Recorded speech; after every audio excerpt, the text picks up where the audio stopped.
3. Baik, Assalamualaikum warahmatullahi wabarakatuh. Selamat malam, salam sejahtera untuk kita semua. Om Swastiastu, Namo Buddhaya, salam kebajikan. Baik kawan-kawan, di sini saya bernama S. Andri Prasetyo Utomo, NPM 046. Silakan rekan saya, Panko dan juga Istin. Nama saya Justin Rahayu dengan NPM 1702. Ya, nama saya Ahmad Vancouver, NPM 120. Nah, ya, baik. Di sini kita akan menjelaskan tentang konflik agraria yang ada di Waduk Sepat, kawan-kawan. Silakan yang pertama rekan saya Justin. Baik, latar belakang dari penulisan analisis konflik agraria dengan studi kasus Waduk Sepat di Kecamatan Lakarsantri, Kota Surabaya ini, yang pertama adalah konflik yang terjadi sudah sejak lama dan tidak kunjung menemukan solusi dari penyelesaian permasalahan tersebut.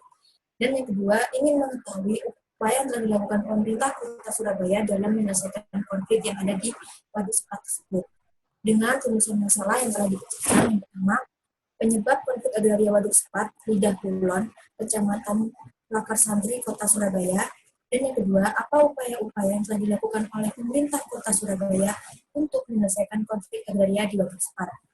Untuk landasan teori selanjutnya akan dijelaskan oleh rekan saya, S. Andri Prasetyo. Iya, adapun landasan teorinya adalah yang pertama konflik agraria. Konflik agraria di sini adalah merupakan pertentangan, perselisihan, dan juga percecokan dalam suatu hubungan sosial yang menyangkut dua orang atau lebih yang berkaitan dengan permasalahan pertanahan, perairan, baik berupa penguasaan maupun kepemilikan lahan. Yang kedua adalah kebijakan publik. Kebijakan publik secara harfiah di sini memiliki makna berupa suatu deklarasi mengenai dasar pedoman bertindak atau mengambil keputusan. Yang ketiga di sini adalah RDTR atau biasa disebut rancangan detail tata ruang. RDTR di sini merupakan penjabaran dari rancangan umum tata ruang yang berada di dalam kota yang nantinya fungsinya adalah untuk pendistribusian, penanganan ataupun pemetaan ruang dan juga wilayah yang akan dibangun berupa gedung ataupun yang lainnya. Yang terakhir, reforma agraria.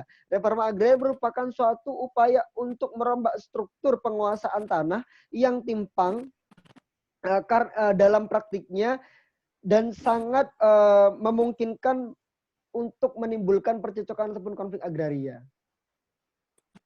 Baik, next selanjutnya, metodologi penelitian. Adapun metodologi penelitian dalam penelitian ini, yang paradigma dan desain penelitian kami yaitu jenis penelitian kualitatif, ya, teknik pengumpulan datanya kami ambil wawancara dan juga studi kepustakaan. Informan dalam penelitian ini ataupun sumber wawancaranya di sini adalah yang pertama ada dari Wahana Lingkungan Hidup atau WALHI Jawa Timur. Yang kedua ada Aliansi Selawase atau kepanjangannya Selamatkan Waduk Sepat. Yang ketiga bidang penanganan sengketa dan penyuluhan pada Dinas Pengelolaan Bangunan dan Tanah. Baik, untuk hasil dan pembahasannya, yang pertama, apa penyebab konflik dari agraria studi kasus Waduk Sepat ini? Yang pertama adalah konflik agraria ini berawal dari Surat Keputusan Wali Kota Surabaya nomor 188.366/436-1-2 tahun 2008 yang dikeluarkan oleh Wali Kota Surabaya periode Bambang Dwi Hartono. Adanya raslek atau tukar guling yang dilakukan pihak swasta yakni Citraland kepada warga Lakarsantri terhadap lahan Waduk Sepat. Adanya manipulasi data oleh pemerintah Kota Surabaya terhadap kebijakan tukar guling yang dilakukan. Yang terakhir, penolakan tukar guling oleh masyarakat Waduk Sepat karena dinilai Waduk Sepat ini memiliki nilai ekonomis, sosial, dan budaya bagi lingkungan sekitar. Dan juga diketahui bahwa Kota Surabaya merupakan kota politan di mana banyak sekali gedung-gedung, sehingga dengan adanya Waduk Sepat ini dapat meminimalisir banjir karena jika terjadi curah hujan cukup tinggi, waduk ini dapat menampung debit air yang cukup besar, sehingga masyarakat daerah Lidah Wetan ini sangat mempertahankan lahan Waduk Sepat ini untuk tidak ditukar dengan pihak swasta untuk dijadikan real estate. Gitu. Untuk pembahasan selanjutnya adalah upaya yang dilakukan oleh pemerintah Kota Surabaya yang akan dijelaskan oleh rekan saya, Mas Andi Pasti. Baik, upaya yang dilakukan oleh pemerintah Kota Surabaya di sini untuk menangani konflik agraria Waduk Sepat. Yang pertama adalah pemerintah membuat sanitasi air sebagai upaya mengurangi banjir apabila Waduk Sepat dialih fungsikan. Jadi pemerintah Kota Surabaya mengatakan bahwasanya apabila yang ditakutkan oleh masyarakat itu adalah banjir di sini, pemerintah Kota Surabaya akan menyediakan ataupun memfasilitasi untuk membangun sanitasi air. Namun dalam penulisan kami memang ada beberapa persyaratan yang tidak disebutkan dalam pembangunan sanitasi air tersebut.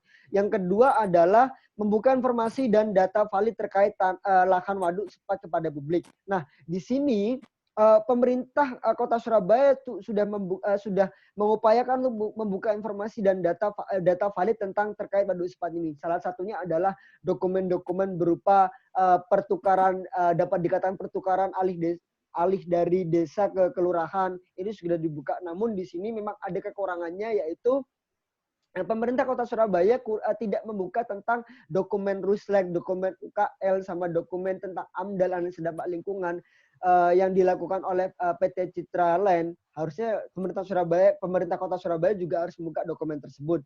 Terus yang ketiga adalah mempertahankan kebijakan tukar guling. Nah, di sini mempertahankan kebijakan tukar guling maksudnya adalah pemerintah Kota Surabaya pasti ada konsekuensinya. Yang pertama konsekuensinya adalah ketika memang nantinya akan mencabut kebijakan rules like ini, nantinya mereka akan ada kemungkinan untuk digugat oleh PT Citra Land dan itu akan menyebabkan permasalahan kembali. Sementara ketika pemerintah Kota Surabaya tidak mencabut rules like yang ada dalam tataran peraturan perundang-undangan, nantinya masyarakat akan kehilangan legitimasi, terutama dari masyarakat waduk sepat sendiri, karena memang pemerintah Kota Surabaya di sini sudah mengupayakan.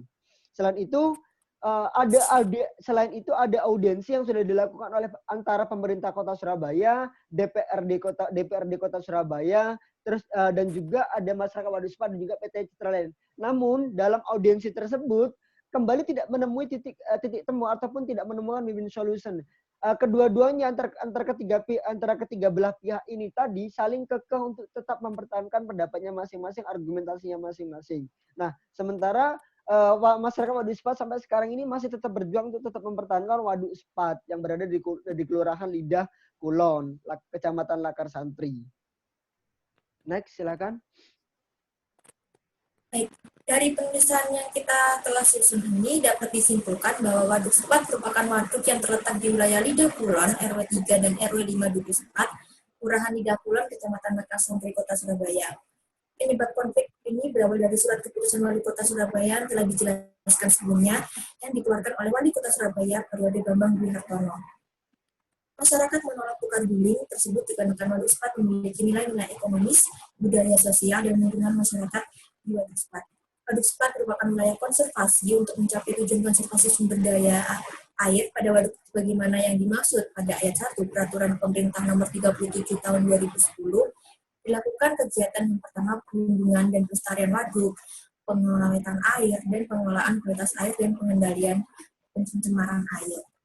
Nah, selanjutnya poin nomor 5 sampai dan poin nomor 8 dijelaskan oleh Mas Fanko. Silakan Mas Fanko. Ya, komunikasi masyarakat dan pemerintah Kota Surabaya berjalan sangat baik. Tidak berjalan dengan baik, maksudnya mungkin Mas Fanko. Tidak berjalan dengan baik. Lalu terdapat manipulasi data yang dilakukan pemerintah Kota Surabaya terhadap kebijakan tukar guling.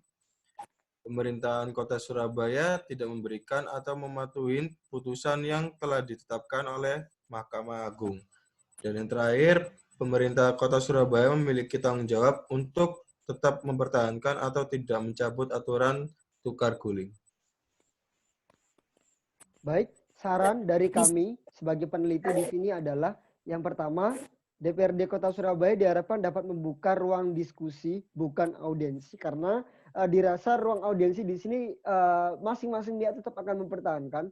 Sementara ketika diskusi, alangkah lebih baiknya dari ketiga pihak tadi ini mencarikan win solution. Seperti apa win solutionnya? Agar ketika nantinya sudah ada kesepakatan dan keputusan, tidak menimbulkan konflik kembali, baik antara private sector dengan pemerintah, baik antara pemerintah dan juga civil society. Yang kedua adalah pemerintah Kota Surabaya lebih baik membuka dokumen-dokumen yang telah dimenangkan oleh pihak masyarakat dalam gugatan kepada Mahkamah Agung tentang keterbukaan informasi.